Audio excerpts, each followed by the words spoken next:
Good evening and welcome to Marshall Met. And tonight we'll be having Steve Grody. Anybody knows me, I'm a huge fan of Steve Grody, so it's no secret. So why am I a huge fan of Steve Grody? Well, we have wonderful conversations. We're kind of in alignment on how we feel about the industry and pressure testing and attribute development, integration as far as accumulation, and all that good stuff we're going to talk about. So he sent me a list of some topics, and I can't wait. So without further ado, here is the trapping legend and the cognitive knife. Here we go. If you're watching, tell us where you're watching from, smash that like button, and please don't hesitate to ask questions. The only thing I ask, if you do put a question in there, if it's not pertaining to what we're talking about, I will write it down. I'm just going to insert it when it's appropriate, is all I ask. And here he is.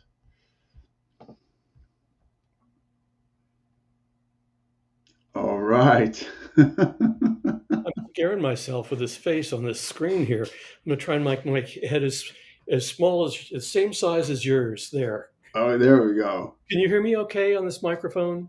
Perfect. Okay, good. Good to go. Everything is good to go. Good. So thank you for coming on. I appreciate this. I love our conversations, as you know.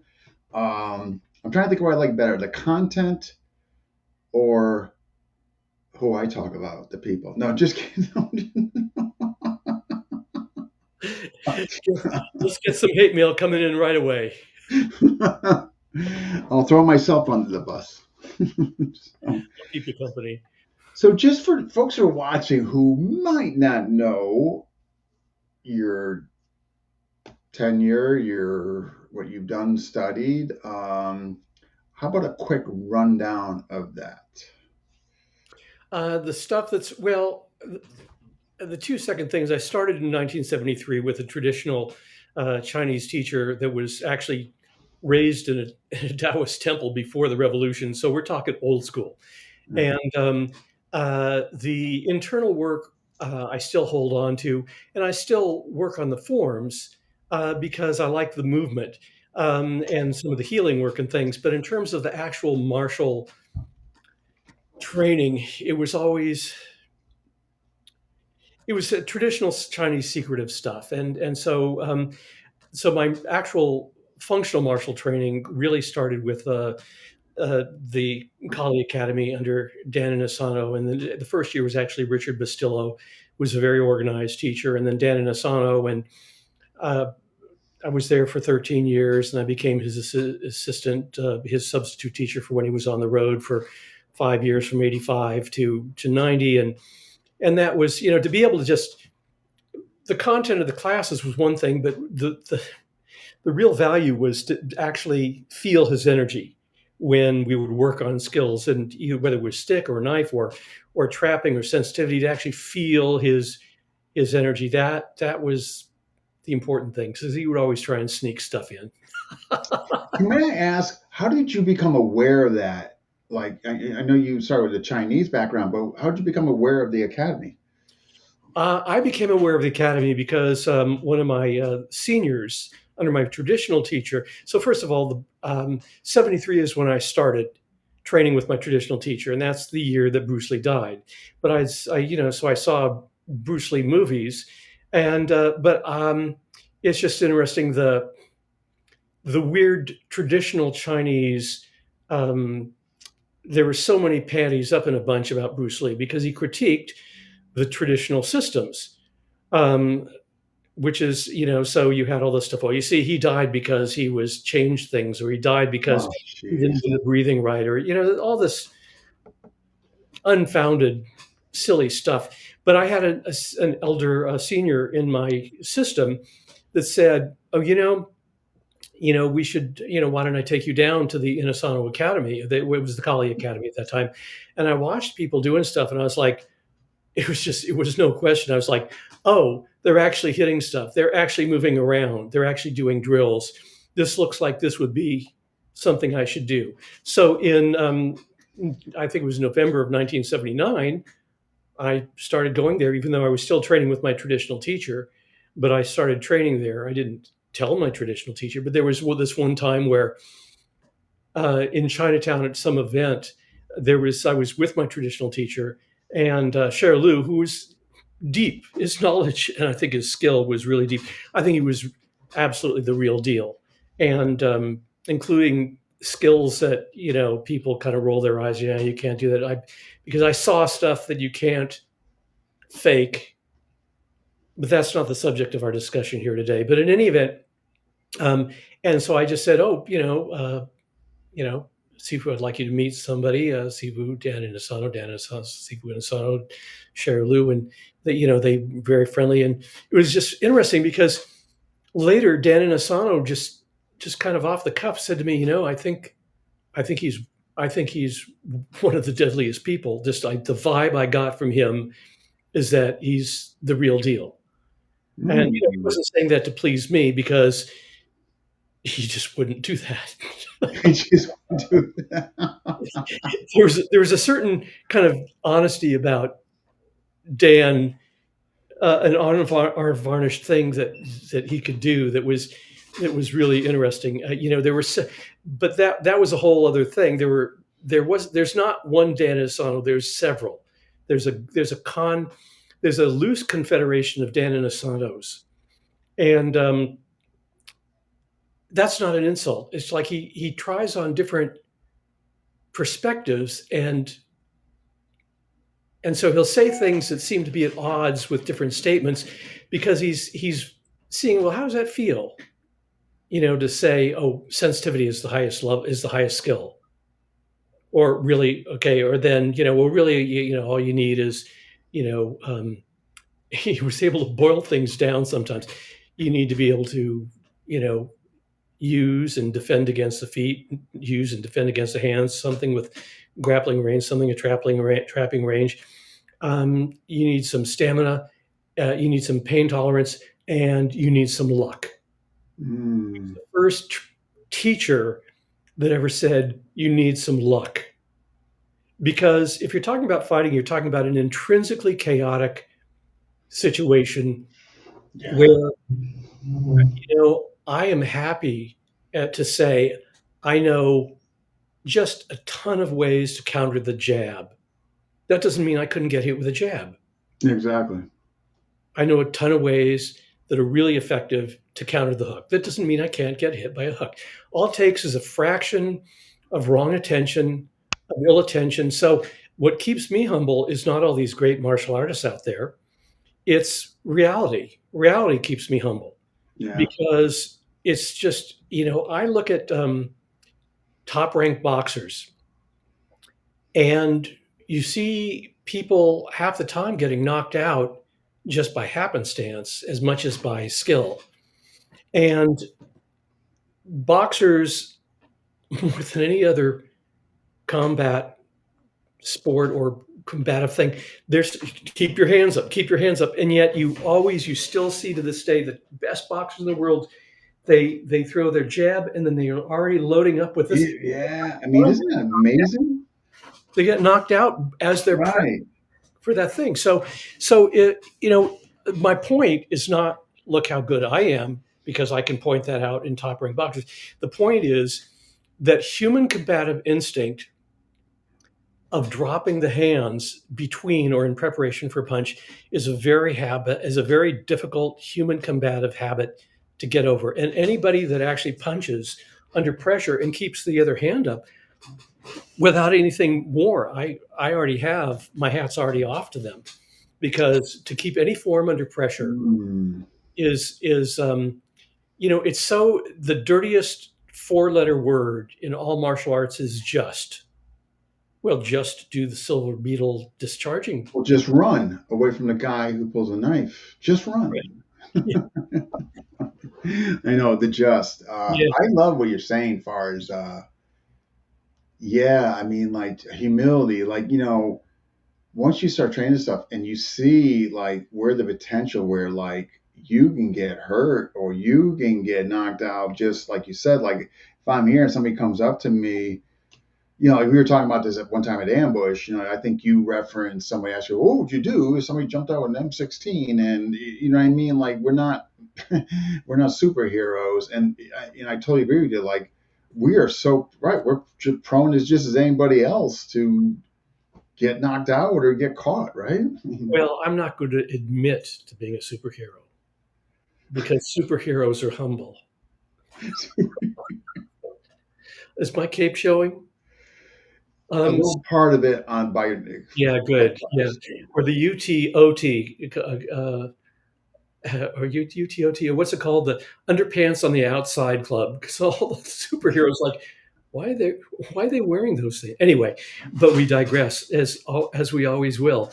yeah. Um, so yeah, I will never be beyond being sucker punched. Yeah. Or there are times when I see people that are much much more skilled in a martial contest defeated by somebody that's much less skilled because of happens. Everybody can have a Buster Douglas moment, There you go. you know. Great analogy, right? I mean, So not conflating how much you know, with what you did in the moment is a really good thing to pay attention to. And I think that's why there are a lot of uh, big name teachers that don't really interact with their students because they'll end up looking human at some point. Dan, again, going back to Dan and Asano, he was so great. He came in. He told the class one time, when my son, his son Lance was 14, and they were doing a little boxing sparring, and Lance said at one point, he said, "Dad, you're letting me hit you," and Dan said, "No, I'm not letting you hit me. You're just hitting me. You're getting shots in." And I think that this might be get some ire, I don't know, because people like to make religious figures of people. I think that Bruce, he was awesome and genuinely good, but he was also intimidating. And and his students knew that if they managed to get, like Dan Lee at one point, the famous story of Dan Lee, who was a middleweight champion boxer of mainland China. And Bruce had his hands down and it was just working on just evading punches. And Dan Lee managed to clip him. And then the hands came up and he just started pounding on uh, Dan Lee and broke his jaw. And I think that he had an edge that, his students, if anybody sparred with him, it's like, well, I'll spar, but I'm intimidated to begin with. yeah, which that has an effect. Like you're going already mentally. You know what I mean? You're already kind of behind the eight ball, so to speak. Yeah, Um, yeah. And I know that there was a big name Wing Chun teacher in New York who said, "Well, I never wanted Chi Zhao with my students because it'll corrupt my energy." And I'm like, "Well, okay. That means you really don't want it. If you're not going to be as a teacher, if you don't make yourself vulnerable, mm, then you don't bring your students up." And what I mean by that is, like, there are drills that I have where it's not like you catch, no, I catch, you catch, I catch, parry and catch drill. It's like I have to be able to feed you and say, look, don't hit me because I'm not going to defend myself. Because if I defend myself, then I can't play the role of the attacker that doesn't defend himself. So I have to be able, so you can put your hand on my chest, and put your hand on your chest as I'm throwing punches so I can throw at half beat mm, and not have to worry about defending myself, like in a real fight where somebody's not defending themselves. okay. So, and also I have to put myself, if you're really going to bring your student up, then you have to be at real rhythm and real timing. And that means that you're giving them the opportunity to hit. And, with stick or knife, it feels easier because you can, like, especially at Largo, you can, have some protective equipment or do something. And Yeah, right. And you're not worried about your face if you're playing on the hand game. Yeah. yeah, Um, Yeah. Oh, wow. We're not even getting to our list of questions yet, but No, we're no, no. That's okay though. But this is all good stuff. I don't know if people know this now, but technically you are still dog brother, correct? I don't know if they would consider me a dog brother. I was a dog brother in the first generation of stuff, and if I gave you Yeah, some but if name or they something, have to, because Burton is still considered a dog brother, even though he's not active. So my understanding is, and I obviously could be wrong. I would say that you were still, if you were crowned a dog brother, I think that carries on. I don't know. Oh, somebody was asking, like, hey, wasn't he a dog? And I said, we're gonna find out. Yeah, I mean, I did some of the in the initial footage and some of that stuff. You saw me sparring, and I'll tell you something. It's interesting because it brings up an issue, which is relevant to the. Um, if you want to be able to pick up 30 pounds with difficulty, you got to be able to pick up like 10 pounds pretty easily. And so that has to do with Dan and Asano's thing about if you he would tell the class, we're doing a certain amount of jogging before class or jump over these things. So that if you don't have any gas in the tank, you can't do any technique. Mm, And so you have to have a modicum of conditioning because the adrenaline and the energy expenditure of a fight, you can get tired really quickly, as we see on all of the YouTube videos where guys are exhausted and they're falling in the mud and they're slipping on the ground and they're pulling their pants up because their pants are falling down, but they refuse to quit because they realize they're being videotaped. I know, isn't it something? Like, quit while you're behind, dude, and both of you. And I remember thinking, well, this is interesting because we're sparring on the grass all day long, and this is exhausting. And it was not something that I had encountered, and that changes what you can do in the first 30 seconds. And Mm, so, having a minimum amount of conditioning is an important thing. And yeah. so, but Edgar Sulite was very big on having a stroke that had meteoric. That's the word he got from his teacher Yeah, Caballero. the meteor shark, Del Campo.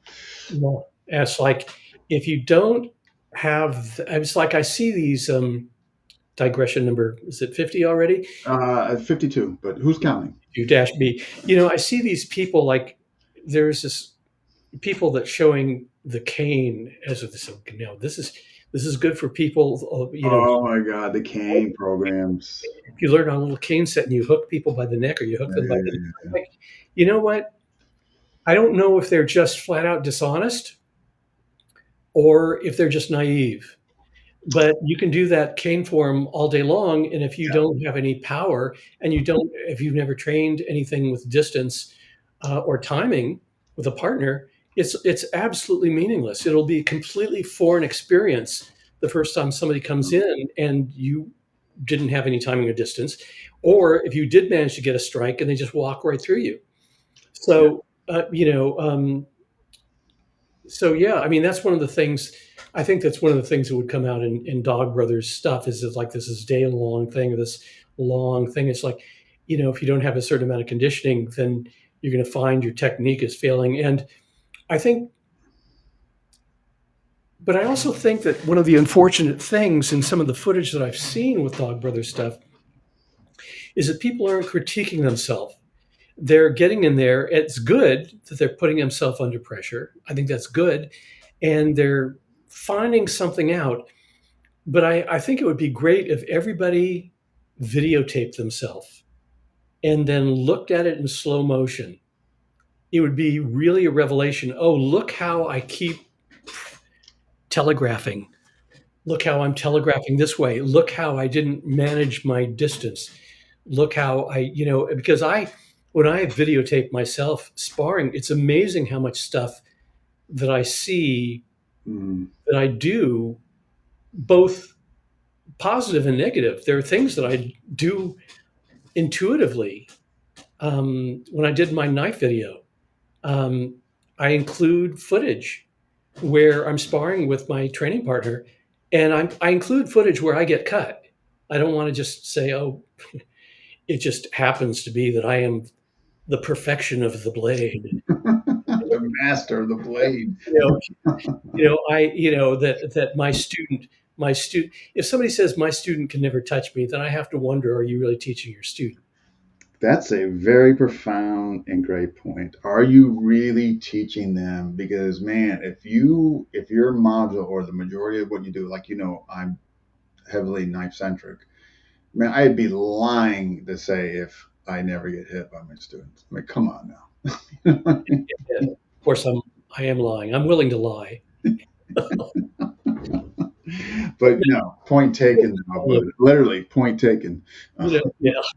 Yeah. So it's I mean, it's actually in my outtakes on my cognitive intuitive Which knife. is excellent, by the way, folks. If you have not checked out that program, there. But Guarantee you, it's their thing. There are drills in there. You haven't seen timing and things that are meant to be used at real speed, in real timing, at real speed, and not just in a drill format. I do how many flow drills? Let me see. None. yeah, Timing and distance drills. But at the end in the outtakes, I'm laughing because I'm interacting with my student. I say, you're catching on, and I just hate that. I just hate that. That is, yeah, that's funny. Like, I know we could.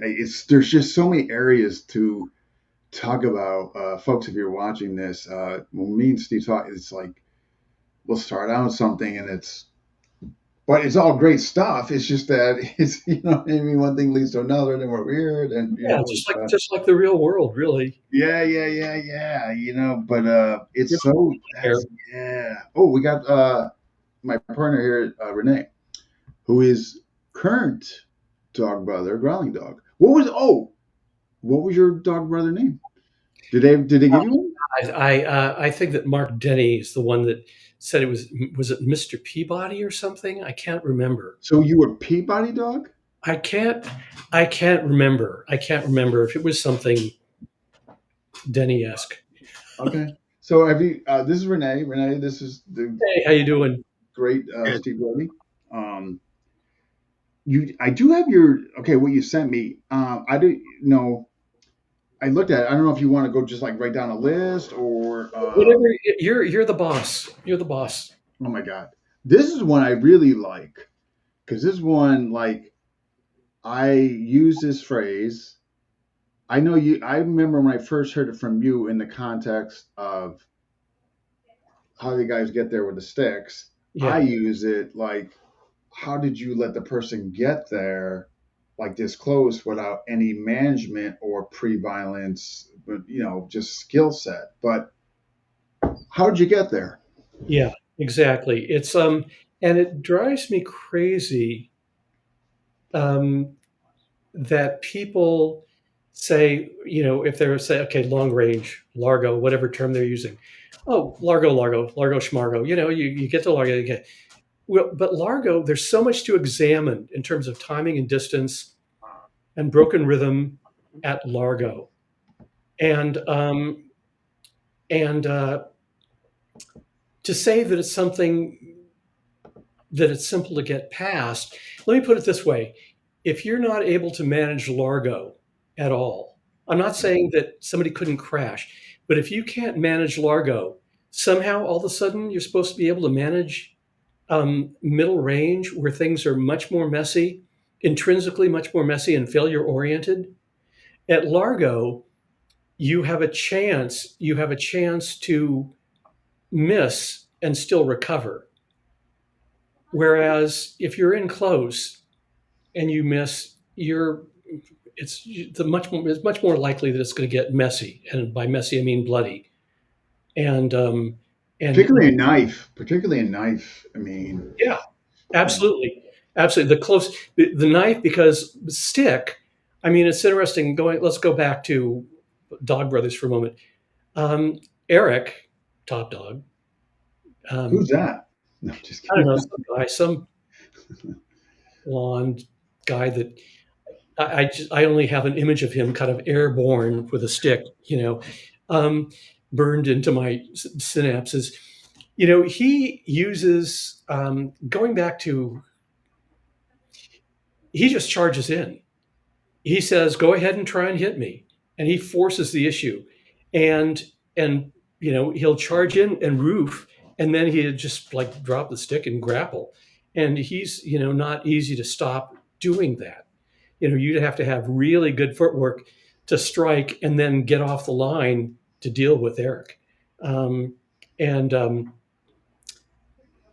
I there are actually interesting drills I like to do where you you strike, and if somebody actually starts to, you're just like doing the figure eight would be a drill, and as soon as somebody tries to actually roof, you drift the strike to their hand. Now I think that's a really good drill, and if somebody said, well, that might not stop everybody, I say, yeah, that's true, but it's still a good thing to do. You still try and smash somebody's hand and hopefully keep moving, and you don't just say, did it work? You don't just stop and say, did it work? But but people that use a roof, if I see another video where somebody's saying, okay, so we inside sweep and disarm, I'm like, um,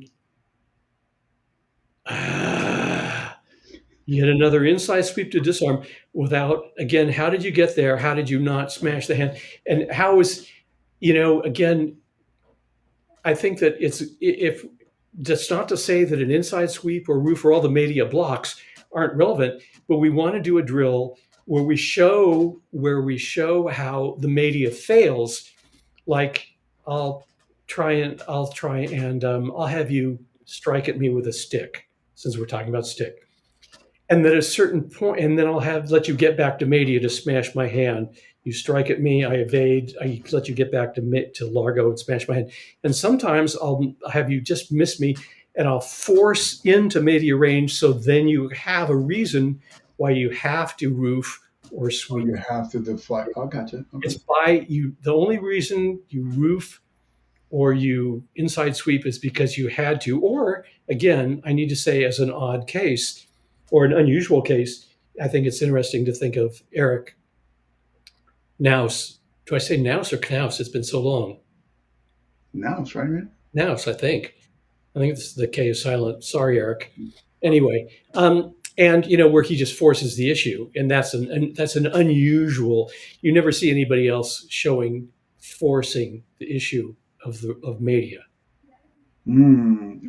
So, because Renee's experience, so Top Dog, yeah, I mean, just watching him, I mean, obviously profound respect, but also outside looking in, frightening.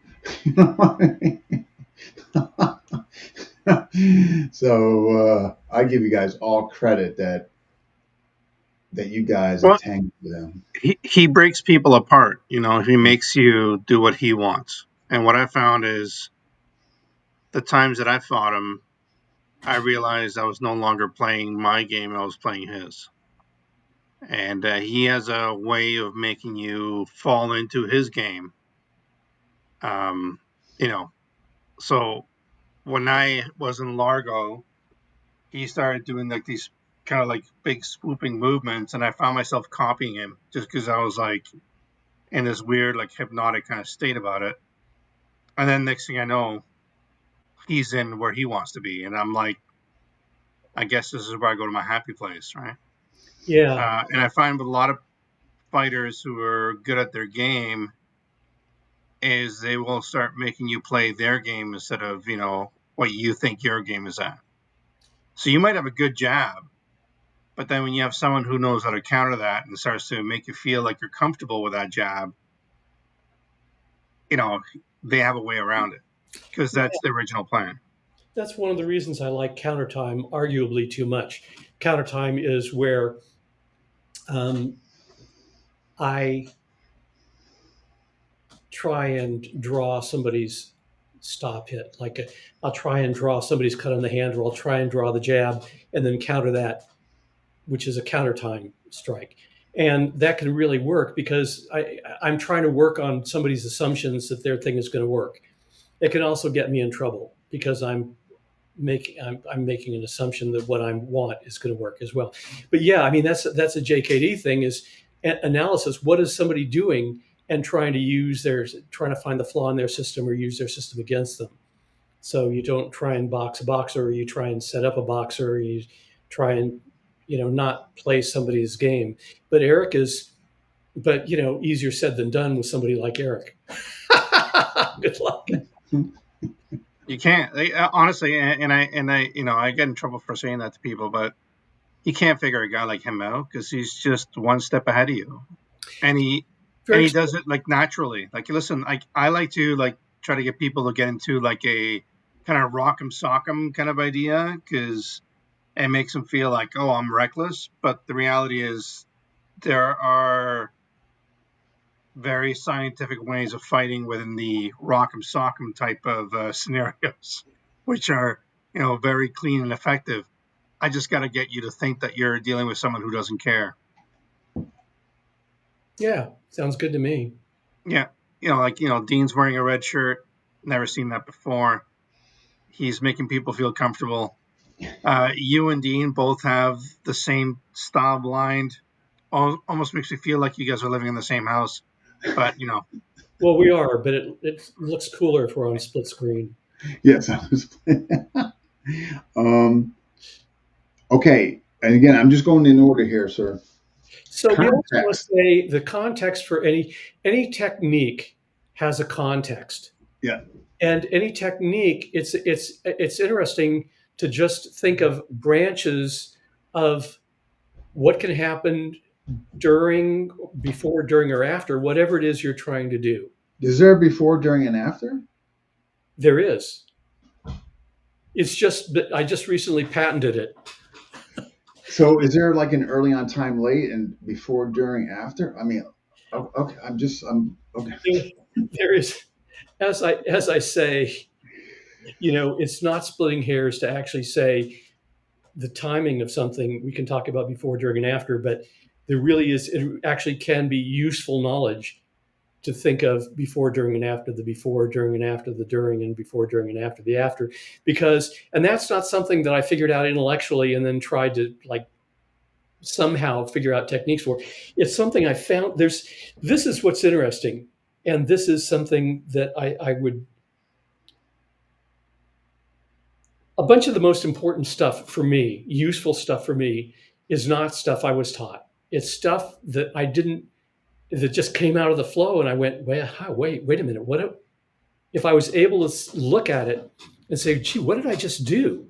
I think, what did I do that was useful? Or what did I do that was stupid? It's like, for example, one of the things I talk about is ellipsing the cut. So in sparring with knife or stick, I would hit somebody and then get a trade cut. I would cut them and then get a cut as after my cut. And I started to think, well, how do I avoid the trade cut? And I started thinking about it. I thought, oh, I have to ellipse the cut. I have to make sure that my cut, as upon contact, is drawing back to me, back to my original hip or across to my opposite hip. But I have to draw, or I just enough in so that I can come back with a second cut if somebody was stunned. And boy, that worked.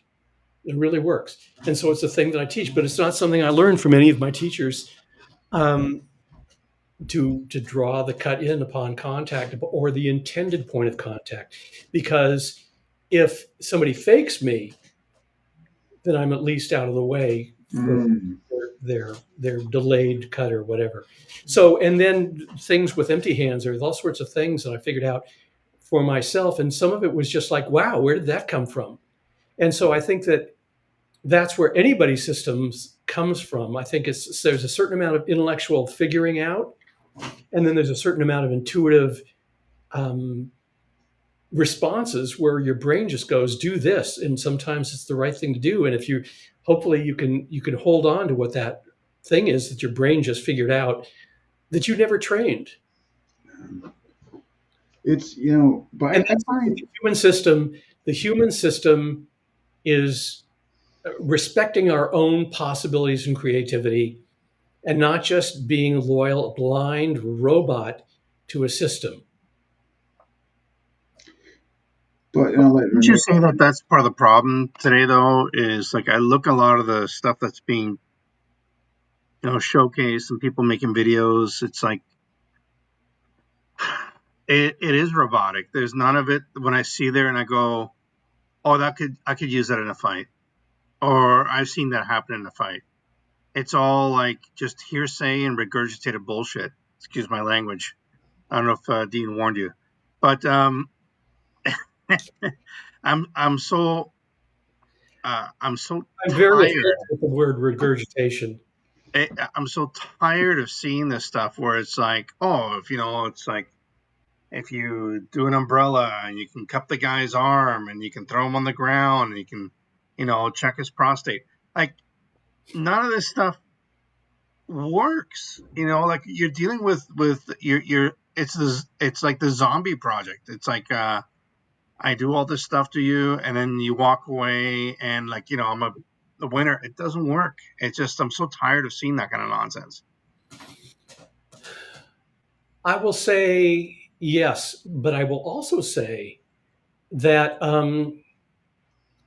there are things that people also say won't work because they don't work in sparring because that sparring partner is used to what you do or you're using the same method Okay. or they're not. It's like I would say, for example, for people that say that, okay, going back to empty hand, when you stick a hand in somebody's face with a punch or an attempted punch, there are four classes of response. Number one, you connect, you hopefully rock their world, and you follow up and leave the scene. Number two, they they evade if they have some skills, and you're back to square one. Number three, they try and obstruct you, whether it's with a trained parry or whether it's a panic response or some large normal human response, and then you either attack another line with go to a different line, or there's an appropriate kind of energy where trapping is appropriate. And number four, the response number four, which is really popular when you try and hit somebody or do hit somebody in the face, is they ignore it and they try and tough it out and keep on attacking you.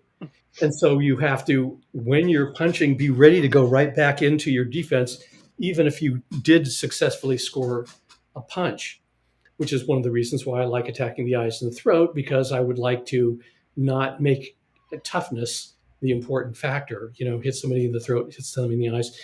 Majority of people are going to respond to that in a way that I'm going to like.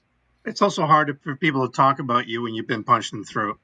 Yeah, exactly. And so there are people that, so I would say that people that say that poo-poo trapping, I would say if you had, this is just a fantasy. If you had 10 friends that you said did not know martial arts, and you said, okay, I'm going to stick a hand in your face, what would you do? Okay, how the average person doesn't have footwork. They go like this, or they go like that, they go like that. They do stuff. And again, somebody would say, well, why don't I just hit you with the other hand then, rather than just the cross? Yeah, you could. But there's a certain kind of stiffing in your center line in the center where trapping is a really useful option to have. If somebody said, well, I don't want to trap, I don't want to learn trapping, that's not like saying I don't need all four wheels on my car. It's not a skill that you have to have, like, say, defense against the hands or attacking with the hands.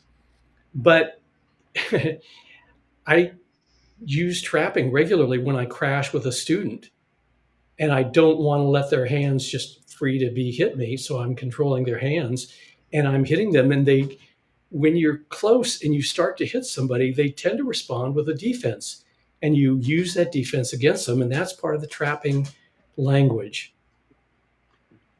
I don't disagree with you. I just think I think there's a lot of people out there who just don't understand what trapping is and their translation of training trapping to executing trapping in combat or in whatever you want to call it is missing. So Absolutely. You're just doing drills or set patterns, then you're what's known as a technical term. You're screwed. Yes, yes, Yeah. yes. That's nicer than what I was going to say, but absolutely. Um, like listen, like even like elbows, like I use my elbows as distractions when I'm playing around, and I've done it in plenty of fighting type scenarios where I do pull off distractions. Yes. Um,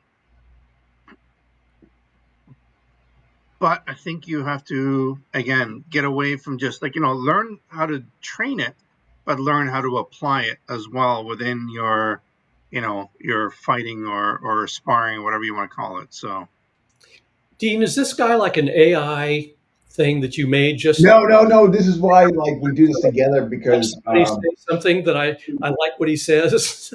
yeah, No, no, there's a commonality in how we just express things differently.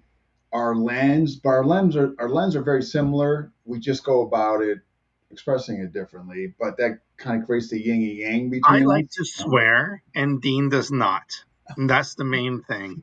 Or we can sum it up Um, this way: Dean is the nice one, and, blankety blank and blank you know, blank. when people come to my house and I say, "Come to my basement," and some people will be like, "Really?" And it's because I like you and I want you to go down there and I want you to beat me up a little bit and throw things and throw some hands, right? So, but no, no, it's like for me, it's like again going back to what I was saying before.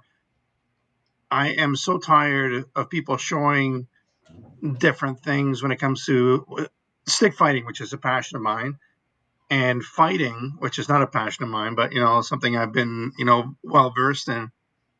Where it's like they give an absolute when I think they're missing the point. There's no such thing as an absolute when it comes to fighting.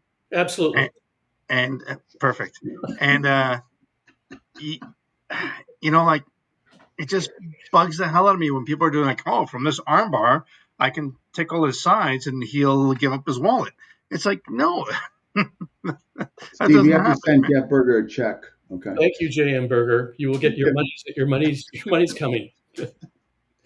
Send me And that. I'm going to be 100% honest and transparent with you. I've heard of the infamous Mr. Peabody. I had no idea it was you. Perhaps, So perhaps. I'm actually like I'm thrilled and I'm honored and please even Dean doesn't like this, but on my page on Toro Clan, just dump all your stories of the old days in there. I would be very happy. Dean doesn't like that because he doesn't like me people telling stories that I've read in some of his. Here's a Say question we for you. wore onions in our belt. Yeah. So, Steve, here's a question Oh for my god. you. The fact that you're actually quoting some of the Simpsons. Simpsons episodes is even better. Oh my God, he's a simp. Yeah, but Steve, here's a question for you. Like, I don't like. I've gone through trap, and I gotta be honest with you. I kind of ditched it because I couldn't make it work. I don't think it was given to me how to make it work correctly. Matter of fact, I guess I'm being nice about that.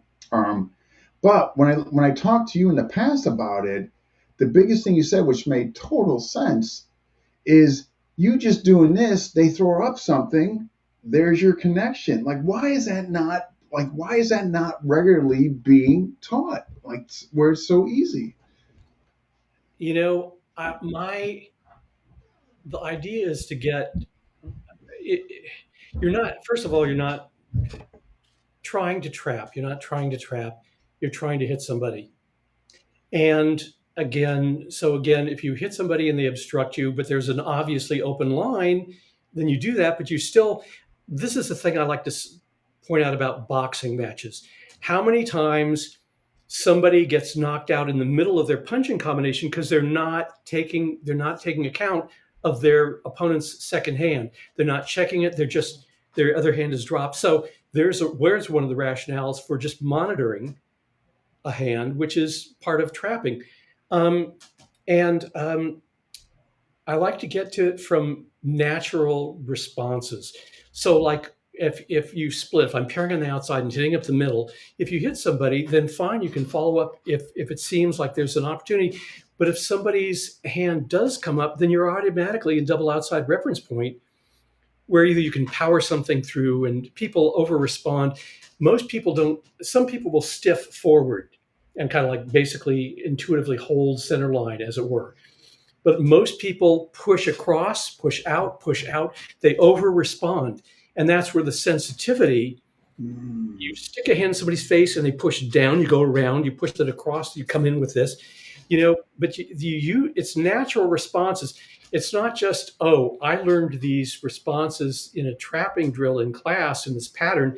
It's like, think about natural responses and how these things fit into natural responses, but don't hold on to it.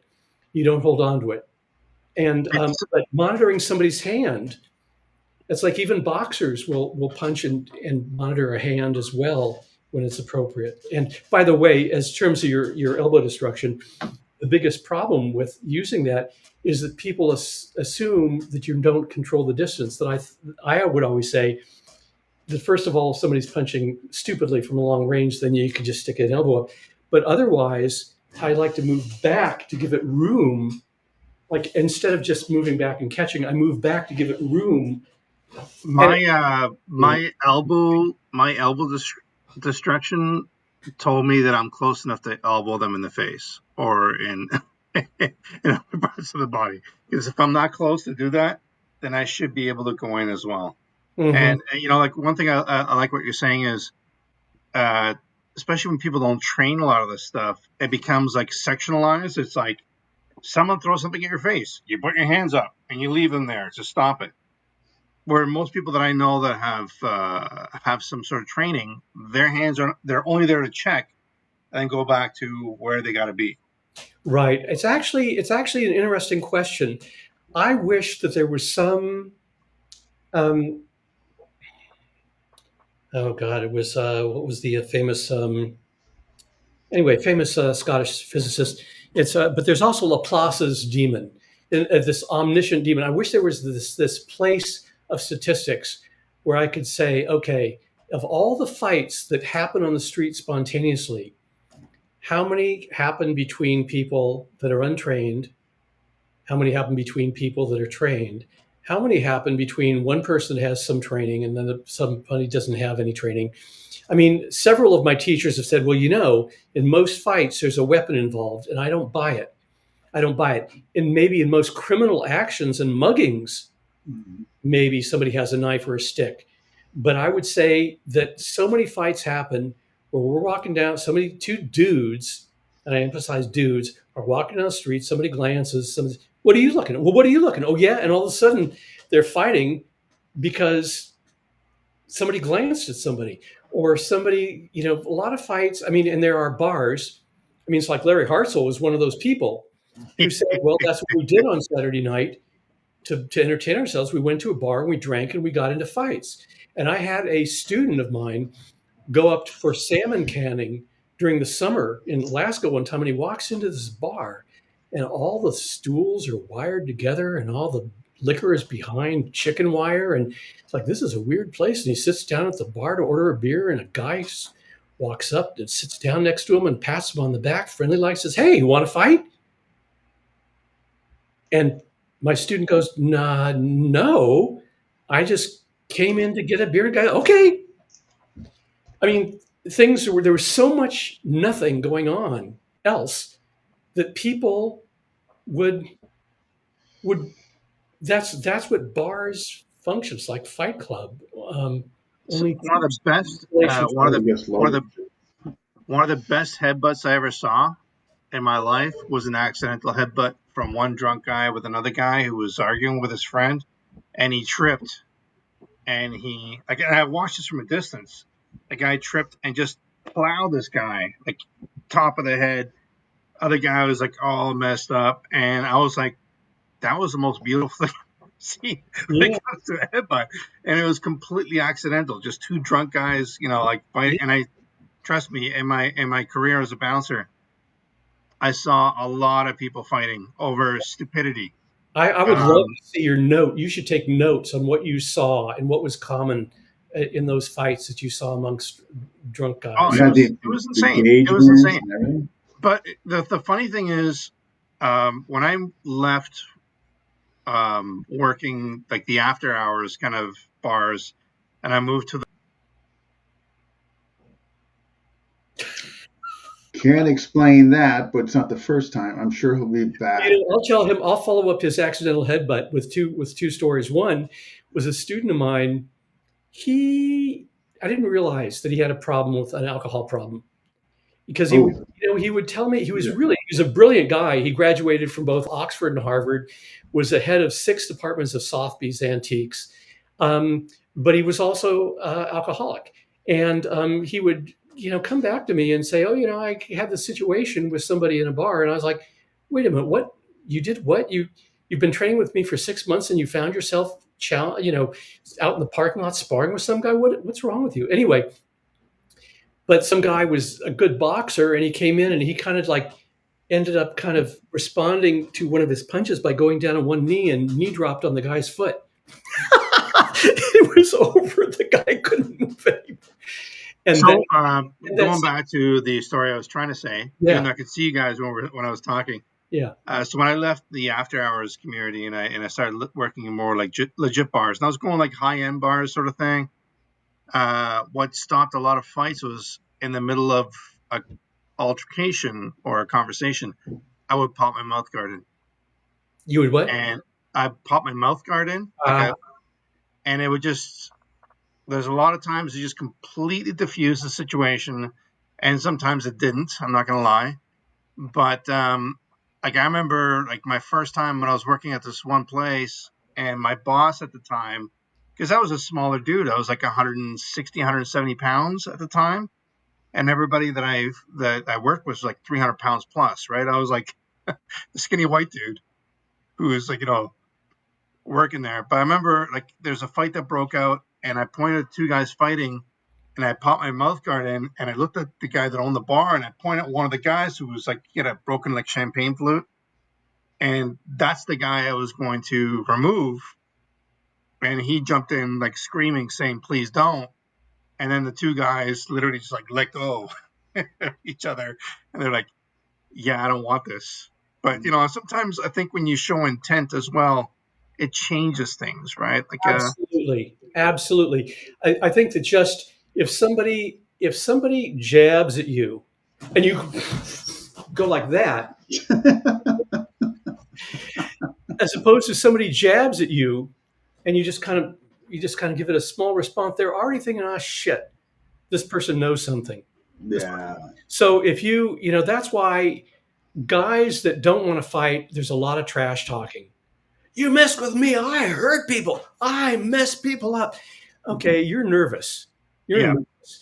But it's the quiet ones. That just you know an people. old uh, an old Jamaican friend of mine said, real bad boys move in silence. So that's what he would say to people, and we actually would use that in some of the bars we worked at together, where I wouldn't say a word, and he would just say like, "Don't, don't." Yeah, and I don't know. I don't know what it is. I'm glad this is the case, but you know I think I'm a nice guy, I don't think go around growling. But there was this time that for 27 years I was living in the arts district downtown LA before it got all shiny and Mhm. became the arts district where you can buy fashion ice cream. Anyway, and there were no street lights on my street. And I'd park my car around the corner where there was supposedly a guard who was generally sleeping and not parked. And I would walk down this long block. And there was this time when this young woman who was an artist, one of the lofts where I parked my car, I was talking to her and I said, well, I've been living here for some years and I never had any problem. And she said, well, I've looked out my window and I've seen the way you walk down the street. I thought I was just walking down the street, but she saw me as walking down the street, saying, communicating somehow not victim. And other people that I know that have had come up in rough neighborhoods, and I met them. They're friends of a friend, and I just I thought I was being friendly, and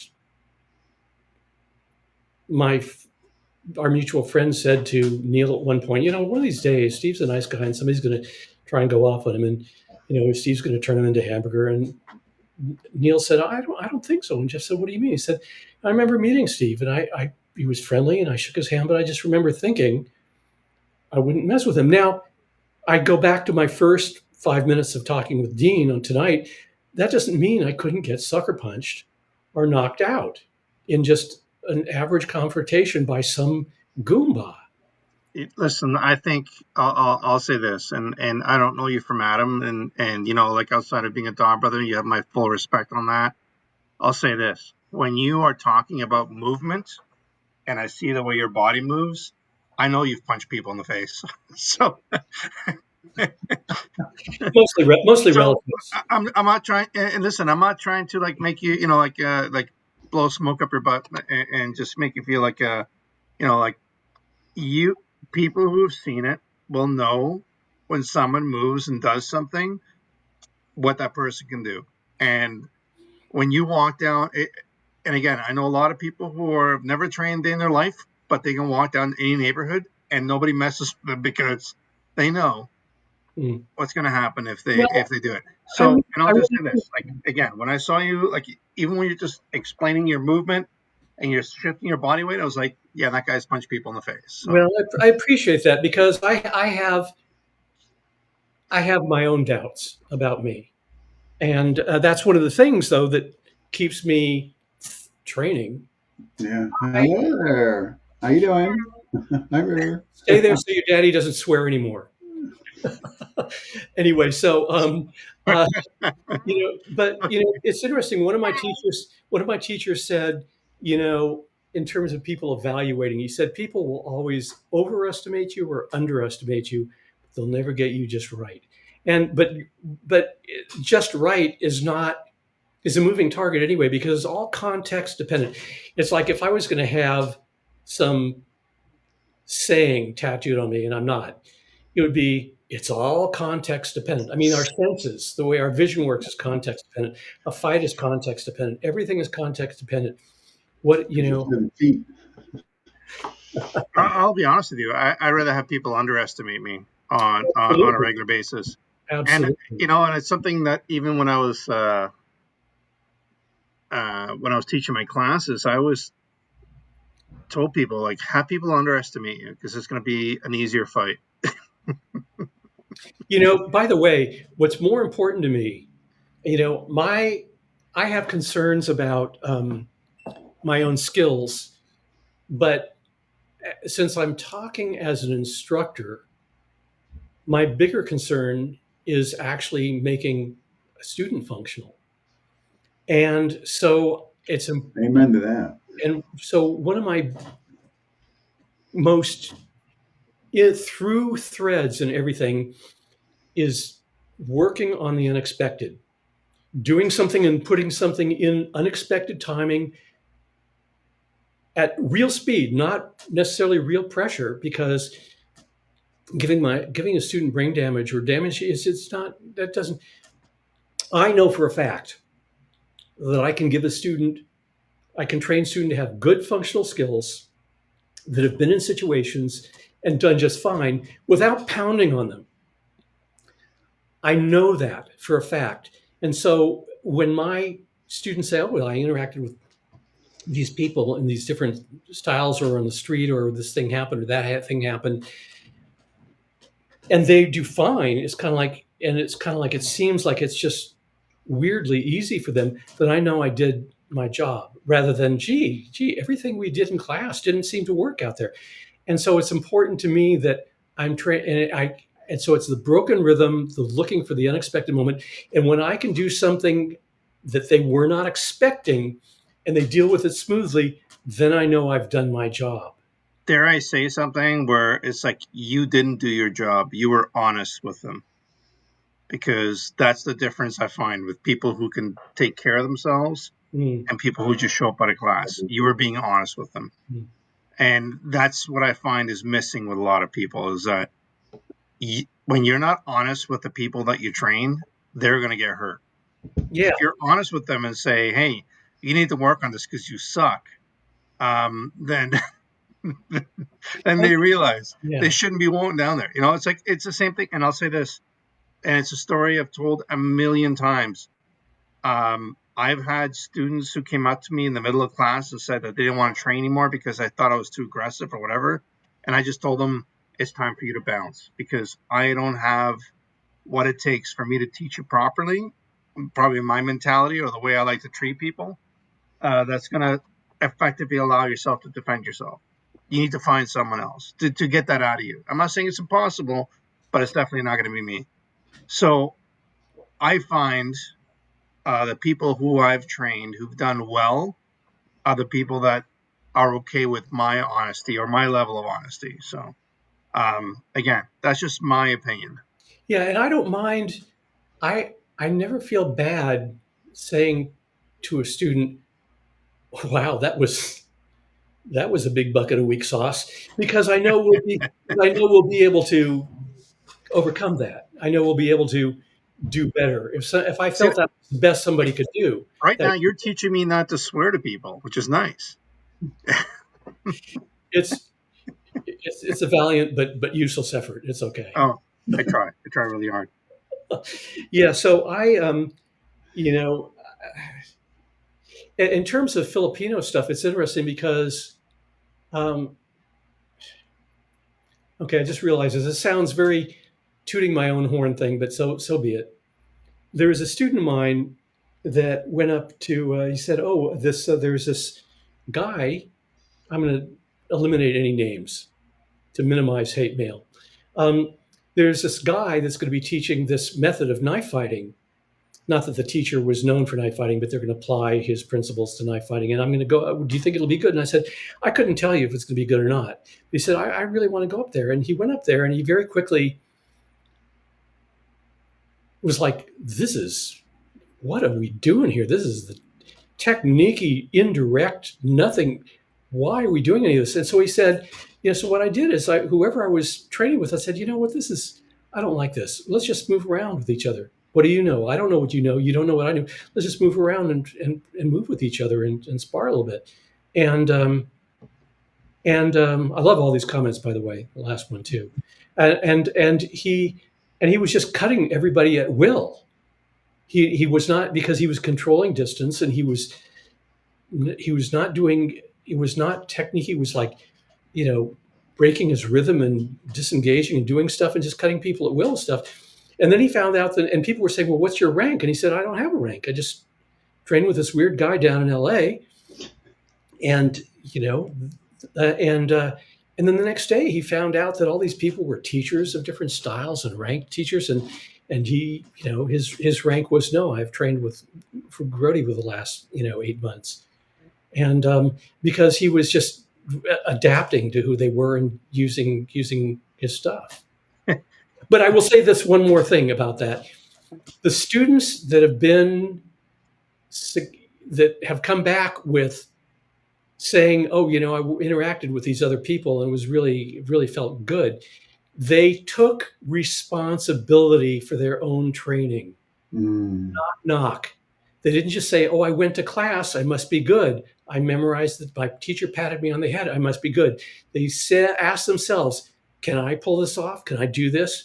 What do I need to do to be able to be functional?" They took responsibility for their own training, and that's not what the average person does. And I guarantee that they don't walk around saying, I know how to take a knife away from someone's hand.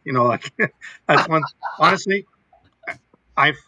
and again, I find this happens a lot with people who are like, they've been training for a while and all of a sudden they're like, oh, I know how to do this. I know how to do that. I can do this. I can do that. As soon as someone tells me that, I usually just like the back of my head goes, oh God, here we go. I can hear like the BS. And like, listen, like, and I have to go back to Dean for this.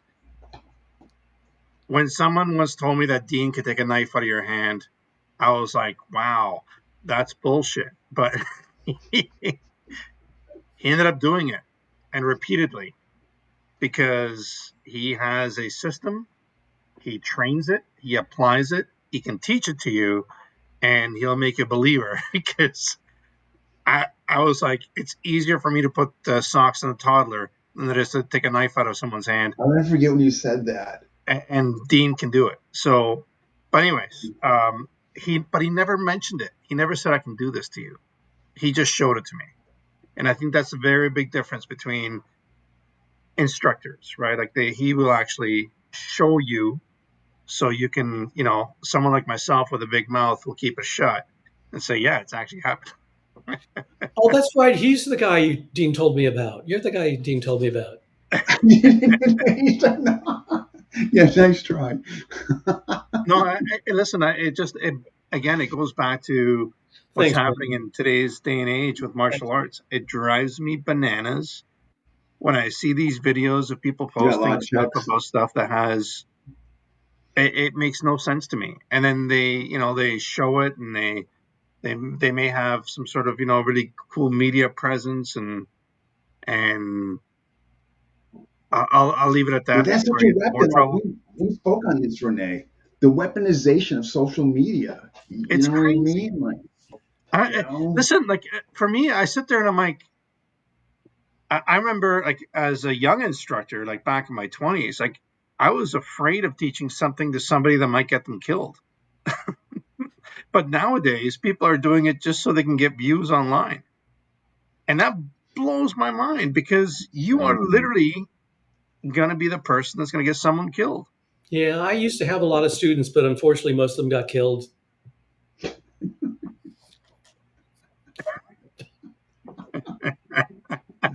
oh my Uh, goodness.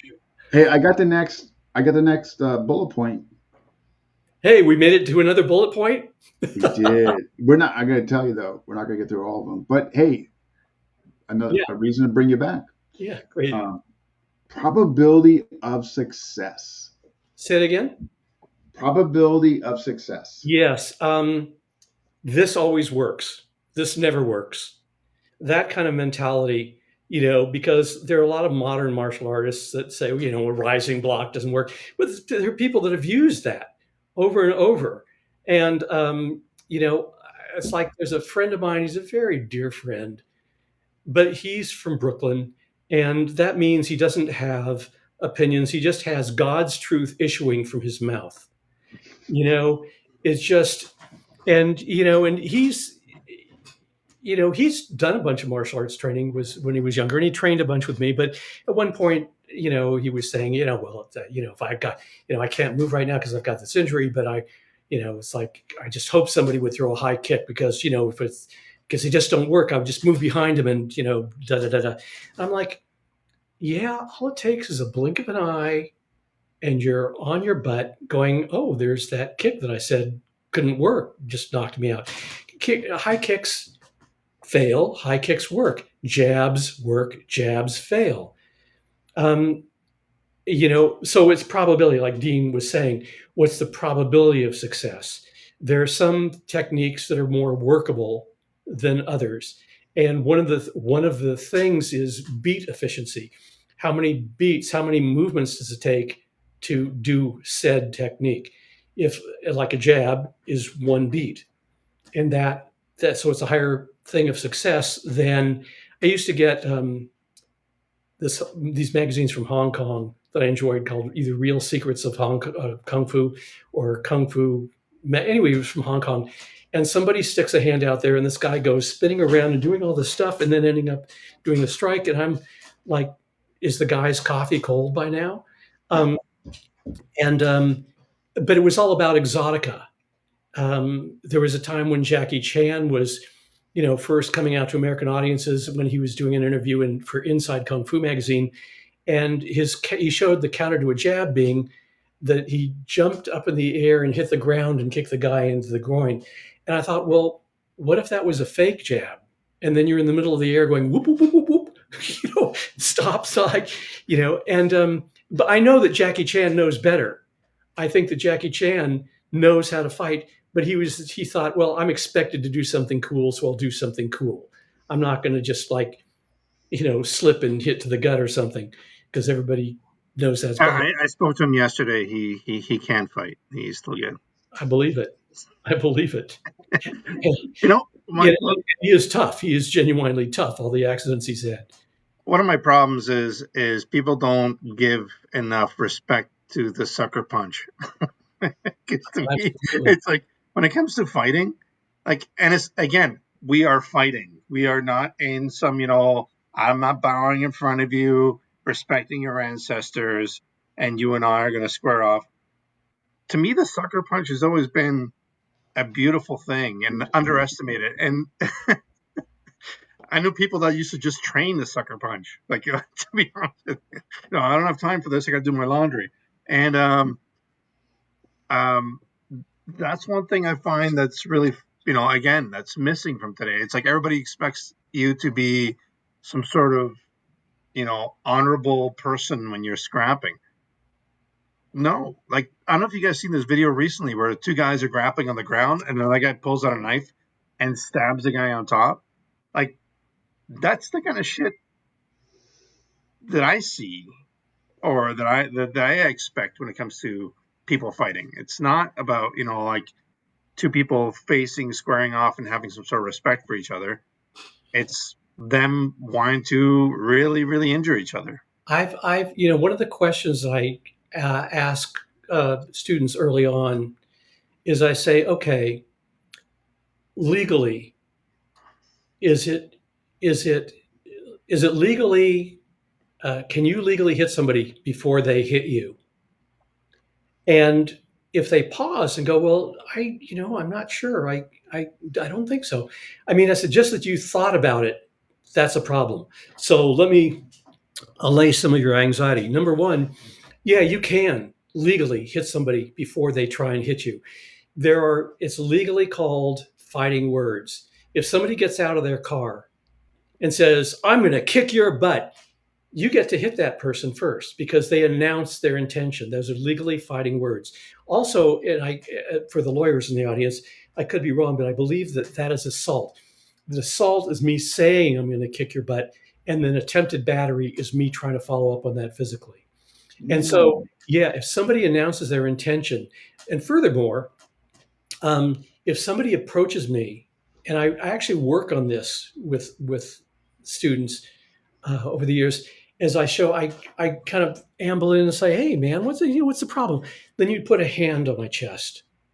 You ask me to stay back. As one of my students said, you ask them to stay back, you tell them to stay back, you make them stay back in that order. So if I'm just kind of like, "Hey, what's the problem?" Put a hand on my chest. Don't let me get in your face, because if you let me get face to face and start chest bumping, I have given you generalship. If I let you start chest bumping me. Yeah, now we may get closer. I say that one of the first things, the problem with guys is they're afraid of looking afraid. They're afraid they're going to look cowardly, so they get into this chest bumping thing. You've given away generalship. So put that hand on the chest. And if they try and bull in past that, then that's when you can hit them. Or as one student did, it just this sounds like such a made up thing. He was an experienced martial artist, but he was a stunt guy, but he wanted to do some other training. So he trained with me. We had one lesson. And this is one of the things I said. You put a hand in the chest, and then, if they start to push in, you stick their fingers in, stick your fingers in their throat. And he said, I was in a parking lot. Somebody started back. It was this back and forth. He was packing. He finally yelled. He realized he shouldn't. The person got out of his car. And he said that happened. He started to get in his face. He put his hand on his chest, and he started to push it. He pushed his fingers in the guy's throat. The guy started gagging, and he went back to his car choking, saying, well, if my wife was in the car, I'd say I'd kick your butt. And I thought, well, okay, well, that's fine with me. But this brings us back to, people say, what technique do you use? Well, technique depends on cognition. The cognitive stuff is seeing either the defensive need or the offensive opportunity, hopefully in both moment, where you see the punch coming and you counterattack at the same time. But being able to do that depends on a functional state of mind or of emotion. And that is an existential thing. I think it's important that anybody that does this self-defense has made a decision before there's ever any possible confrontation, that under a certain kind of pressure, a certain kind of attitude coming their way, that they are going to respond rather than saying, oh, this can't be happening, or we can't, you shouldn't be doing that, or we can't be doing this. It's happening. It's in your face. you have to have made the decision that you're willing to respond to a certain level of energy coming your way, that it needs to be dealt with. I was in a situation not that long ago where I said to myself, I can't believe this is happening, just because I couldn't believe this is happening. And I'm normally not a person like that. And it took me a couple seconds to switch back on. And I think for me, and again, this is just my opinion, when it comes to scenarios where you're being approached by people, it has to come down to intent and aggression. Like when you have to show them right off the bat, you are not that person. And especially when it comes to multiple people, sometimes you have to let them know that you're willing to go to that route, because You're willing to what? you're willing to go there. Um, like I've been in the car with my kids, and I had people who were like got pissed off. It was road rage, and I'm literally saying, "I got my kids in the car. Got my kids in the car," and then literally get out of the car. It's like, "I got my kids in the car. I will kill you if you come near me." And all your kids were saying, "Kick his ass, Daddy! Kick his ass, Daddy!" And the thing is, in Canada, we don't have self-defense rules. Like literally, our rules in Canada are so ridiculous that I could be attacked by 15 people and I pull out a knife and I'm the bad guy. Like it's yes, the go to pendulum is court, and then I can prove it and everything else. But until that happens, I go to jail. right. And that's the thing I keep telling people. And there's people out there who just love that kind of conflict and are willing to attack you with your kids in the car and stuff. So By it the just way, I believe that it's Bernard Levine is a lawyer, knife expert. And I yes. believe he goes through, so city to city and state to state and nation to nation, talks about different legalities with blades. And I think that's good knowledge to have. It's, it's, you want to stay out of the hospital, you want to stay out of the morgue, you want to stay out of jail. So it's good to know Yeah. what the legalities are. I And there are think about it this way, and sorry, I'm just kind of jumping in here. So I got a friend of mine who gave me this blade, and she was an old piper student in a different country, and she gave me this, and I was like, this is what they were carrying, and this is what her friends are carrying. The intent behind that is not to harm you; it's to kill you, right? So it's kind of started putting this idea in my head. It's like, definitely, make sure it's worth it. Like when it comes to any kind of altercation or verbal confrontation. But there are people out there who are walking around with their shit on, right? So their idea of a conflict isn't having a conversation; it's to bury this in you, right? Several times. I don't know if I made a point or if I just went on a tangent, but it was a very probably pointed, both. it was a pointed tangent. Yeah. It's and I was not aware of European knife laws, and I had some guy come over to do some private training with me from Belgium, and at one point I was talking about a knife, and he says, "Oh, you make laugh me." It's like, "Oh, you mean you can't carry a knife in Europe?" Yeah, some countries over there. No. Yeah, I didn't realize that. Yeah. Yeah, I was in Spain all of May last year when my mom's house got broken into by a bunch of people. But the local guys that I was talking to were all carrying ceramic knives because they are cheap and they can be broken real quick. So if you don't break them in the person, you can smack them on the floor and shatter them. And I was like, pretty crazy. And you would shatter them just to get rid of the weapon? Correct. Okay. So like either you break them off inside the person, Mm-hmm. or you can actually like smack them on the floor and they break into a million little pieces. Okay. But they're like razors and they're cheap. They were like, like €1 or two, like $3. Like it was crazy.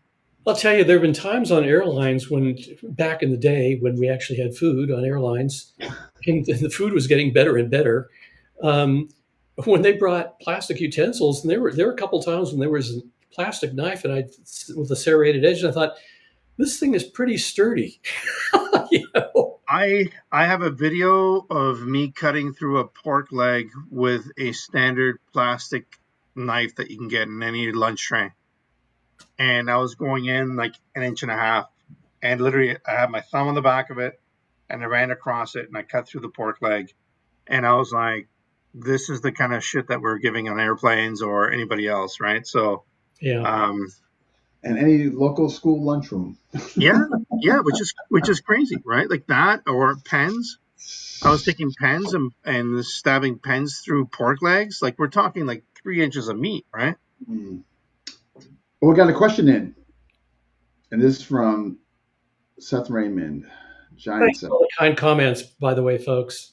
Yeah. Appreciate them all. Thank you. His question is, how would you apply trapping against someone who is extremely aggressive?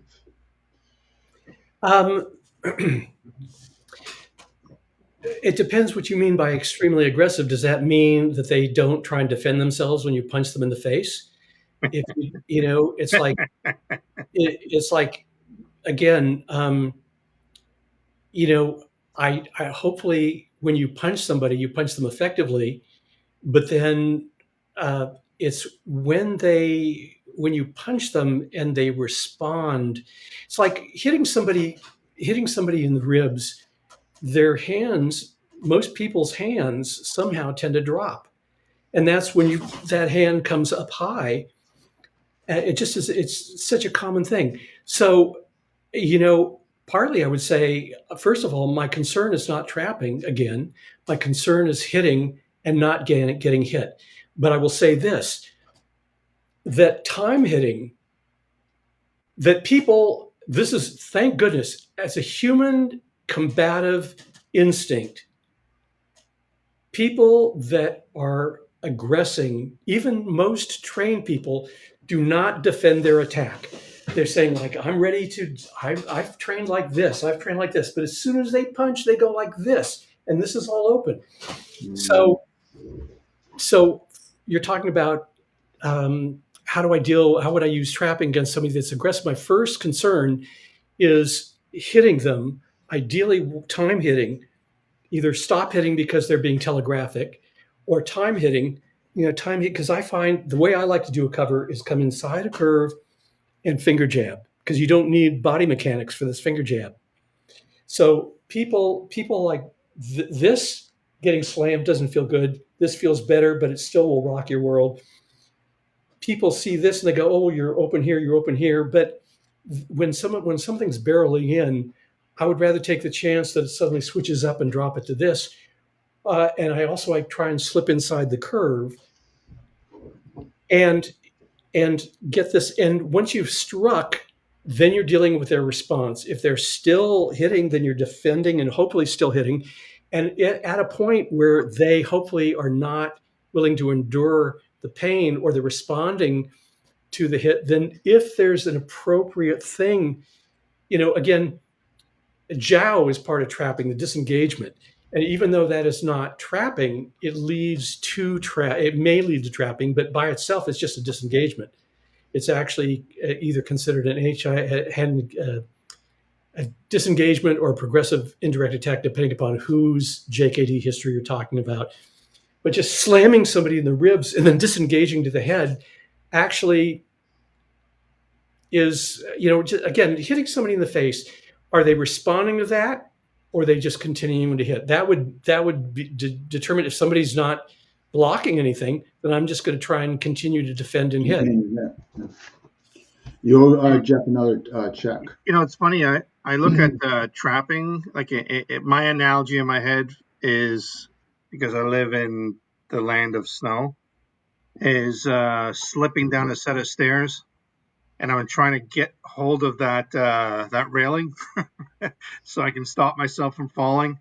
That's the way I look at trapping, is like I need to stop my ascent, my movement, by stopping the movement and then reassessing to go forward. Yeah, it limits. And one of the things about trapping is that even just putting a hand on somebody's hand, that now limits their motion, and they're either going to push your hand out and you disengage, come in.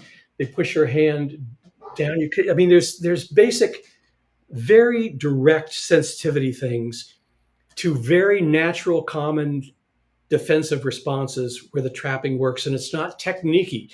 It's like just pushing a hand across or pushing a hand down and pushing a hand up, pushing a hand out. People do that all the time instinctively. Yep. And there are natural disengagements going around that are just very workable. And you can see that in boxing as well. But somebody mentioned my sectoring videos, because one critic of trapping is saying, well, if you're punching, but they're just moving away or parrying, well, then that's not something that you trap. But if somebody punches you and you time hit them, if you're punching them while they're punching you, they're committed to their punch, they can't move away. And so then they're either going to try and continue punching, or very frequently, people, once you get hit in the face, their hand goes to a defensive motion naturally. It's, people will defend them. People that are untrained, when you punch them in the face, they will try and stop it from happening even without training. It's an amazing thing. It's a biological That's why I response, punched right? their friend. Yeah, punch their friend. What time? Ooh, I'm kidding. I would never do that. is that another bullet point? We're definitely going to have to meet again to get, which hopefully will be okay with you. Not unless if we have to have offended the minimum amount of people. Otherwise, I just honestly, I can't get over how well Steve, how well Dean looks in red. I don't think I've ever seen you in red before. It's either you see you have a sweater on, or like a 80s band, rock band or something. You get that red shirt on, man. That's awesome. Our Steve Grody fan shirt, those have been known to be seen. But okay, well, we could cover. All right, so if I'm going down the list here, the other bullet point would be how labor intensive to develop, and is there a simpler, less solution? Your example would be inside sweep disarms. yes. Tackle that one. Yeah. So we always want to say how labor intensive is this? An inside sweep compared to just keeping distance and smashing somebody's hand. So we want to, and if something is more labor intensive, we want to say what's the reason. It has to have been. Hang on, I just have to. Sorry. So there has to be a reason for something that's more labor intensive. So, for example, there are people that say, okay, so like the inside sweep is a good thing and disarms, but for crying out loud, all of this skill level that you have to have to deflect and then in real time disarm a stick without cooperation, and you're saying that you have that amount of skill, but yet you don't have the skill to manage to have footwork and just find the timing to smash a hand. I'm puzzled. You have to justify why you're doing that more labor intensive thing. And so there are people that say, well, the fight, first of all, this is digressive, but that's just who I am, Steve Digressive Grody. It always fails. Fighting always fails. It ends up on the ground. Well, it doesn't. I know people that grapple, and X amount of people. I've ended up on the ground, and I've ended up not on the ground. And I'm still here to tell the tale. And but I want to say, who is your audience and who is your sample? Are you going to tell some 12-year-old girl that she needs to just kind of learn to get in there and take them down, or should she learn to finger jab somebody in the eye, or have a good enough jab to the throat to escape and escape? I mean, start with the simplest things that are possible, and then if they fail, go to the more labor intensive things. And I would say to grapplers that are always showing all the variations, I think the grappling is most super dope.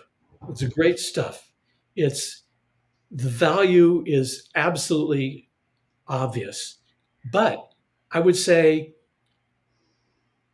can you essentialize what you do so that it's not just for people that go to the gym and roll on the mat 3 hours a time, 5 days a week? Do you have, does first aid, is first aid relevant, or does somebody have to be a neurosurgeon? No, I think first aid covers a lot of ground for a lot of basic stuff. And I think that people should think of self defense in first aid terms first. What is most probable with the least amount of skill to get the most out of? And basic strikes and defenses. That's why Bruce's illustrations, primary targets, eyes, throat. Okay, um, you know, I I have this fantasy that Hmm. some guy um, attacks me and I really injure him. And he says, "Well, man, I was just messing around because you're Steve Grody, and I thought, I just mess around. I was just messing with you, and now you tore my ear off." I'm like, "Well, I didn't know your intention. I didn't know you were messing around. It's not like all those idiotic um, action comedy movies where the bad guy attacks our protagonist with lethal force and they go back and forth with lethal force but counter each other until just before a final lethal blow the guy pulls his mask off and it turns out it's the guy's friend, but every strike before that time would have killed one of the other people. I don't know somebody's intention. So if somebody wants to just play around and suddenly attack me and I don't know who they are and I cause them serious damage or maybe something that's going to be permanent, like mess something up that causes permanent damage or permanent pain, too bad, because I didn't know your intention. And I hope, Absolutely. and I hope there was a friend of mine years ago, this woman, I was going to meet her at a theater, and I was inside the theater, and she came up behind me and bear hugged me. And I was pretty sure it was Mary. But I said, "Mary, you just taught me to hold back. You're teaching me to hold back. And there might be a time when I will hold back as I think, oh, is that a friend of mine?" And it turns out it's not a friend of mine. And I held back. Mm. So don't ever do that again. I met a And then I met a Filipino Marine once, and it was funny. I had this conversation with him because they were talking about when they go in the villages and they're looking for like a Busayaf people and whatnot. And I said, how do you differentiate between the good guys and the bad guys when you're storming a village? And he says, I don't. he said he said whether you're a shark or whether you're a guppy, that's not my problem. The problem is that you were there. And I was like, that's pretty cold, but at the same token, um, I don't see a problem with that. Like if I'm walking on the street, and again, I have to always put the scenario of me walking with my kids, and someone does something which makes me react, that's their problem. you know, like if they pull off their mask and say, "Ha ha, it was your sister." Um, sorry, sis. Sorry, sis. Sorry, sis. Here's And, where and these I report. I train my kids the same way. My kids are, like they're lovely, beautiful children who are very loving and they'll talk your ear off, but they also know that and when it's time to go, it's time to go. Because they weigh 40 and 80 pounds. So they're going to do what they got to do. And I'm perfectly cool and fine with that. Yeah, So I feel the exact same way. yeah. That's why I don't. That's why I don't. You're different. You're their dad, and that's great. But there have been people over the years where they said, "Oh, do you teach children?" I said, "No, I don't." There are a couple times when I taught teenagers because they were like family friends, and I felt I knew them well enough. But I don't. I don't teach children because I don't want to. I want to teach serious business that has to do with survival, and and I don't want schoolyard fights to end up getting them in trouble because they hit somebody in the throat. Mm. I'm I hear what you're saying. I'm more of the I'd rather apologize to somebody and say, "Hey, I'm sorry that happened to your kid," Yeah. but I'm not sorry that my kid defended themselves. Well, And again, And I totally understand what you're saying, and I'm not disagreeing with you 100%. But we just live in a different world, Yeah, right? no, and I don't think your point of view is crazy or misguided. Thank It's you. it's Can you just please, can you make this a sound bite and send that to my wife, please? yes. And speaking of wives, speaking of spouses, I actually think that it might be useful for martial artists to talk to their significant other and say, "Look, there seems to be an instinct that if one of us was in a fight that or a confrontation that suddenly the spouse might grab our arm kind of out of Oh yeah.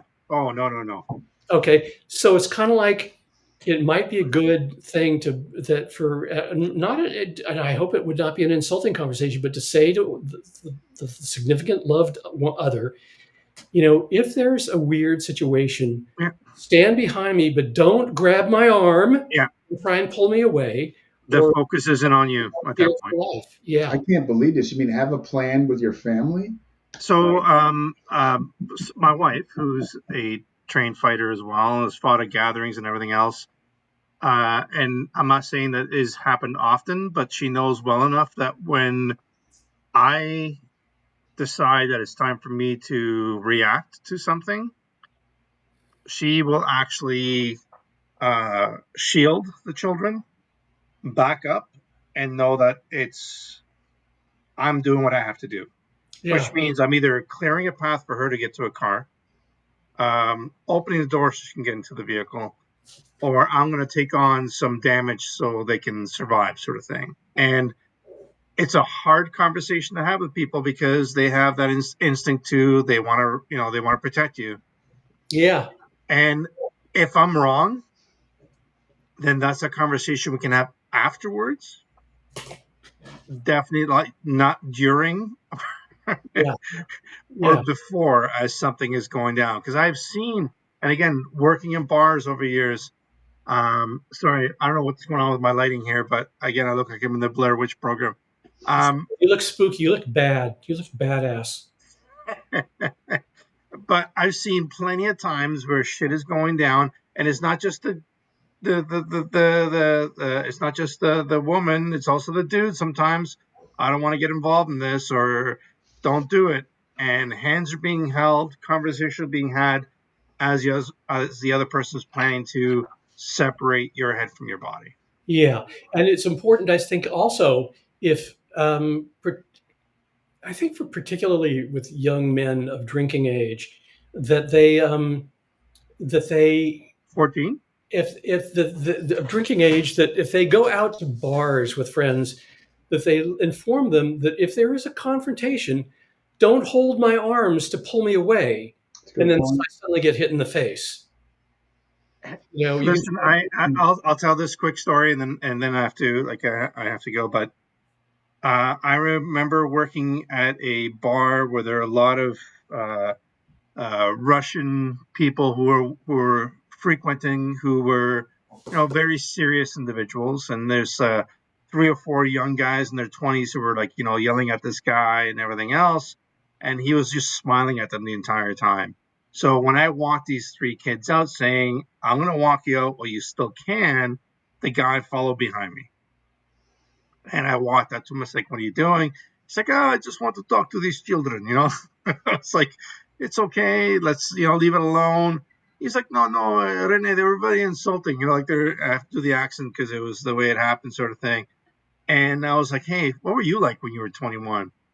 And he laughed, and he gave me a hug, and I put my hand on both of his pistols. Like it was like his he was going to go out there and like mess these kids up, right? And I think that's the problem too, is that people don't realize, again, nobody taught me this either when I was a kid. There has to be that discussion that there's, as bad as you think that you are, there's people out there who are just as bad, if not worse, and don't care about you. And they have good intentions. Their You know, intentions are just bad, right? Yeah. I think that it's when I hear about you know, you know, who do you think is the deadliest martial artist, or who do you think is the deadliest fighter? Or there have been magazines, of course, on with that kind of question: who's the deadliest fighter? And I just think it's an embarrassingly stupid question. First of all, we're assuming that we know who all the fighters are in the world that are good, that they want publicity. Secondly, there are a lot of really tough people that are not trained fighters that are just big, tough, strong people. And so, it's like it's just a meaningless. Well, Um, look at some of the peoples from the documentary see about the numbers gangs. Like these people just don't care about you. Like yeah, you're not even afterthought. Like they if you get in their way, they kill you, and that's the end of it. And it doesn't really matter. yeah, And when you're dealing with that kind of society, or people who move from that society to more civilized parts of the world, you're still just you're nothing. yeah. You are It's, absolutely nothing. it's it's interesting because, again, going back to one of the early parts of the discussion about statistics, being curious about how many fights are, you know, um, how many fights are necessary and how many fights are unnecessary, where it's just like a voluntary, um, uh, or kind of two guys being stupid and going at it. Um, another, I think I digressed myself into a stupor. Um, what was the question? What was I going to say? Um, well, I can't remember. I actually went too many generations down from my original thought. Um, hey, can we? Yeah, we When can. I gotta go, would you mind coming back? Because really, this is kind of because we're kind of at the halfway of the bullet points. Would you mind coming back on? Who, me? Correct. I would love to. I think this is I great. would say no for me, but Dean's got some blackmail stuff I can't talk about. We all know about that stuff. um, um, Seth Raymond was kind enough to send me and oh, Seth, was that the third one? Because I'm just about to post the third one. So if that's the third one, Seth, I will not. If you could just let me know. But okay, hopefully it's gonna get back to me and let me know. Just so, but at any rate, there Honestly, your I'm just blown YouTube. away. Like Mr. Peabody, that's like you're a fucking legend. Sad So to say- I'm so Yeah, well, so happy that as I like to say about legends, that means they didn't really happen, or they don't really exist. I remembered my question. I just have to redeem myself for a second. If I talked to a statistician who just knew all the statistics, and I said, "What are my odds for getting into being attacked?" I'll say not get into a fight, but being attacked. And he said, well, for where you live and and your age and all of your this is how likely it is for you to get attacked. And I say, oh wait, one more part of the equation. I don't hang out in bars. I don't go to bars. It would be like those calculations would all of a sudden drop way down about how likely I would be in having to use. I don't hang out with Dean, and I found that ever since that happened, I haven't been in any altercations at Yeah, all. yeah. Dean is just a violence magnet. He's Honestly, like like you get a couple of beers in him, and he's like, yeah, Jekyll and Hyde, just Jekyll and Hyde. oh, it's just Jekyll and Jekyll. Just when I'm trying, I'm really trying to do something about it. I'm trying. Honestly, like it's the red. Whenever you wear the red, that's when it happens. That's when it really comes out. That's what you notice. That's when it's Yeah, the worst, huh? yeah, it is. So we should. And I've really been trying to mellow him out a little bit, And to no avail. slowly but surely. Like when I invited him to my basement, he like just suckered me. I was like, He "What's going on here?" knocked you down the stairs. Yeah, yeah. And Oh I my was God! like, So we go down the basement. We go down the basement. So he's giving me some machine. I'm showing him what to do and all this, and we're going through that. And I'm like, oh, this is fun. This is nice. And now he's got all this stuff set around his basement for me to fall over and all that. But yeah, that's besides the point. So then he goes, oh, let's play around with sticks. And I'm like, okay, it's about to get real. And so knowing his background. So I'm going there. I'm just trying to play Largo with him. I'm not going to fool around inside, right? In there, but we ended up inside, and I'm thinking like I'm slick. I'm getting overhook and head position, and he spears me. He headbutts me in the chest, and I'm on the wall. Like trying. It was entrapment. Come to the basement. We maybe both that's laughed. We both laughed afterwards. But Yes. you know what? This is after like an ordeal of me picking him up, and we were like for hours. Like, but again, that's what we do, right? We hang out, we hit each other, we talk about it, we have a good laugh, and then afterwards, it's like, hey, I like this guy because he chose to do something that made him uncomfortable, and he showed me something which I never thought I would that would ever happen. So, yeah, you know, I yeah, think it was great. Honestly, like this has been very very cool. Yeah, yeah. and also, folks are watching. I had the. It was such a wonderful time experience. When I was in California, I got to meet Steve and go to his place, which is really neat where he lives. And I just want to tell you, folks, his movement's incredible.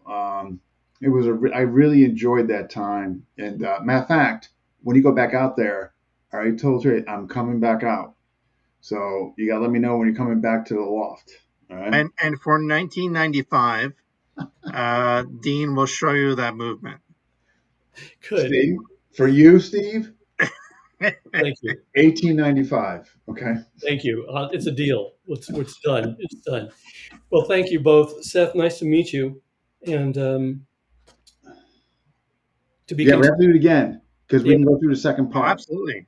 great, great. We'll make We it got to. to do some sort of like weird, like we got to do some sort of reunion podcast with like some of the original Ramblers guys because I need some stories. Because I perhaps have a few. nice, nice. Okay, you guys. All Well, right, thanks again. Nice to meet you, Seth, and thanks, Dean, for doing the whole thing. Absolutely.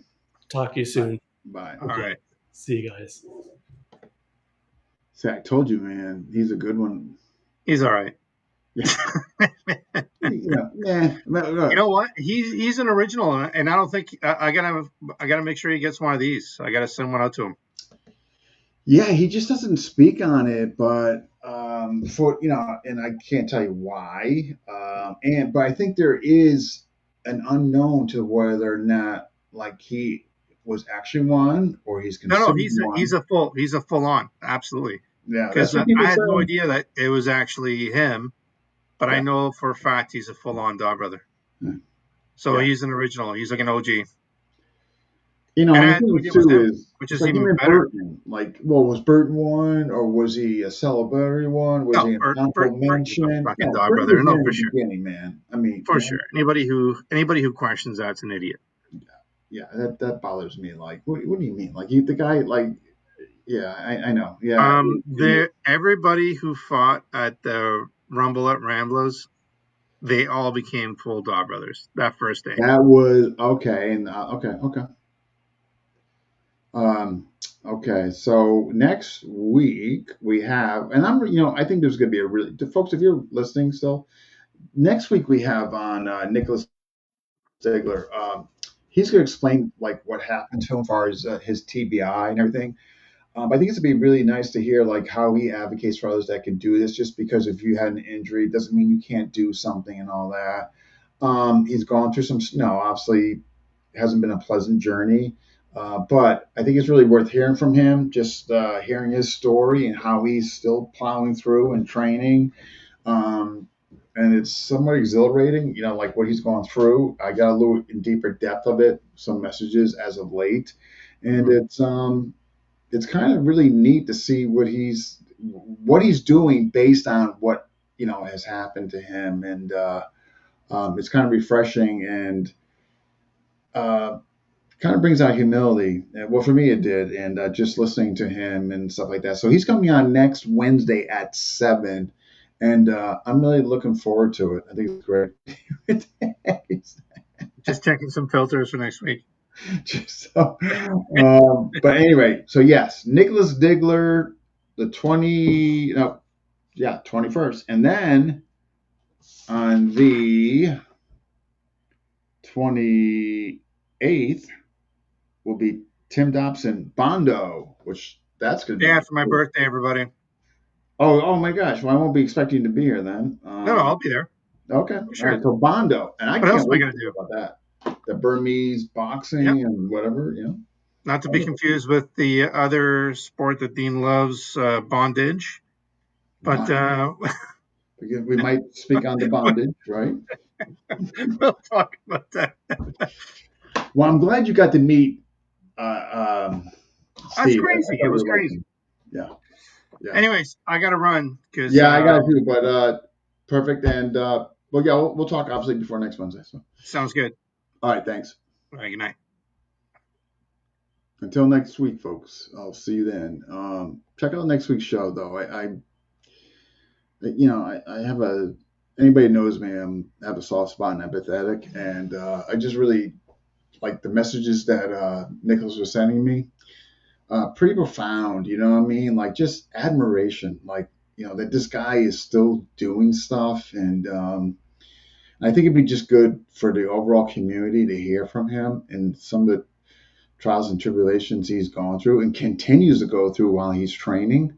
Um, yeah, like I'm always in people's corner like that. And again, if anybody knows me, I'm a sucker for empathy, and yeah, and he's so. If you, I'm really asking you guys to come next week, kind of support him. I think he would really, really enjoy it. I know it would really touch him if you guys were there in the audience, listening to him and saying something. I know that would mean a lot to him. So please, please, next week at 7, let's support Nick. All right. Sounds good. All right. Thanks, guys. He is a good guy, my Seth. See you guys then. Thank you for everybody that watched, commented, and so we will be definitely be getting Steve back. I have to just look at the schedule, but hopefully sooner than later. Until next time.